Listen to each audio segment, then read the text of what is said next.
So I have a lot of dreams and a lot of goals. One of them is I want just in life, to be this person who, like in the movies, this happens a lot when there's a large group of people, whether it be like an audience or a classroom, and they're so loud and they're arguing about something and they're just riled up, you know. And this person who I want to be comes in the room and is like, silence! And then everyone just like, wow, everyone's quiet. And there is silence. And that person just somehow made that happen with their authority. I've been in situations where I could have been that person. Like, the situation called for, there's a rowdy group of people. And those people were teenage people. They were young people. And I was up front with a microphone. You think I should have been able to get their attention, right? Well, I couldn't. I was saying, like, hey, everyone, listen up. Me. But it wasn't working. So finally I yelled, pancakes! And everyone did listen. But they were super confused. So I guess it worked. But then also they were disappointed and confused because there is nothing to do with pancakes. And I didn't know where I was going with that either. I just wanted to get their attention. So I would say I'm halfway there to being that person. If you have any tips on how I can be that awesome movie person who yells, silence, please let me know.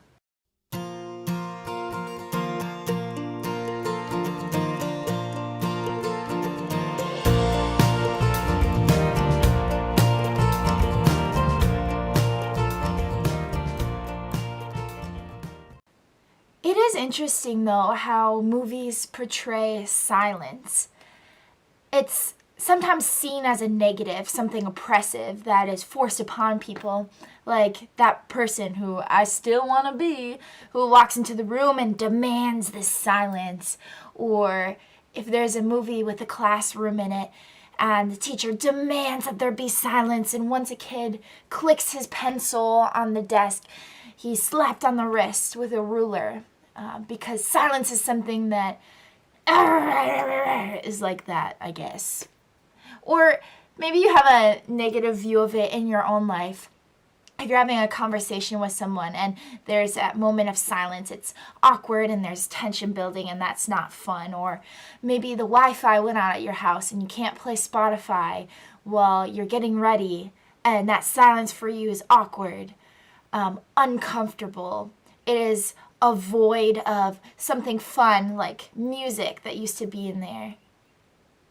Well, I'm going to challenge you to, instead of thinking of silence as a void of something, a void of music, a void of fun, a void of entertainment, think of it as filling the room with something, with silence. Filling the room with an opportunity to let your mind be free, let your ears be free, that you might encounter God in some way, or in the least way, you might allow your mind and your heart the freedom and the space to wander. The noise of today is relentless, and it's distracting. Today, more than ever, we have an overabundance of information and noise, whether that be through words on the internet or videos or sounds from music. Now, I'm not saying that these things are bad. Please don't hear me wrong. I actually really love music, and there are great things about the internet. But if there's too much of it, that is a bad thing. The noise that we hear, direct our thoughts. Have you ever had that moment when you're listening to a song and a certain lyric or a certain progression of chords reminds you of a memory that you had? Well, it is kind of fun, but it's as if sounds and music, what we hear, it's like we're on a leash and we're being led down this certain path, so we feel certain emotions and we think certain thoughts. That's kind of, I would say, maybe one of the purposes of music, what it is trying to unite us in a similar thought. But if you're constantly filling yourself with noise, you're constantly on that leash, you're no longer free to wander. Maybe God wants you to think about something else that isn't in a sign, that isn't in a movie, but it's something that he wants to tell you and only you. Silence is filling the space with an opportunity to be still, with an opportunity to be quiet, with an opportunity to hear that still small voice that is the Lord. So turn off the noise and listen. Maybe you won't hear anything. Maybe you won't hear like that thundering or whispering voice of God. But what you will hear are the sounds of the world around you. It might be the clapping of the leaves on the trees if you're outside. Or maybe inside it might be the dripping faucet that has never been fixed. Or just the sound of the air coming out of the AC vent. That's still beautiful, hearing the sounds of this life.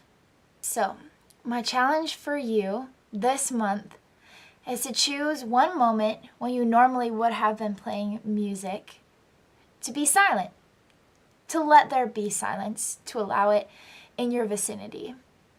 Maybe you can drive and you love driving with the music blasting.